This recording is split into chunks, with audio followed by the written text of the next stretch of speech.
Yine bugün Türkiye'de yine bir su filtremizi kurduk. Ulubağ'a Yenber'den üyüne. Doğru mu? 13. Brigad dedi. 11. Brigad. Suyunu içip gördünüz mü hele?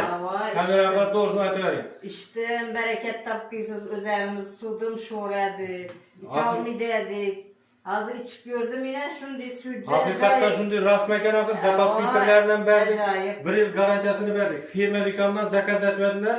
Erkek tez kurup verdik yine. Su aparatımız yine suyunu çıkarttırdı. Özünü suyu 1700 eken. Az bize yani yine bir ölçep verdik desem bu oldu. Vaktimiz sen kıskarap Harazm'a getirmem gerek. Kolda geleceğine işledik, gösterdik şimdi suyunu o kadar çaya gerek mi alıp içeverirsin değil mi baba? Rahmet, bereket tapkıysız. Razı mısınız? Razımam balam, min mertebe. Adamlara tepsi etesi mi? Şanslı mekan. Komşularıma veremeyin gel içine bize mazal sudan de. Olur. Kime şimdi hizmetle gerek olsa ekrandan ömürle kaldıramaz, inşunun bir yere çıkar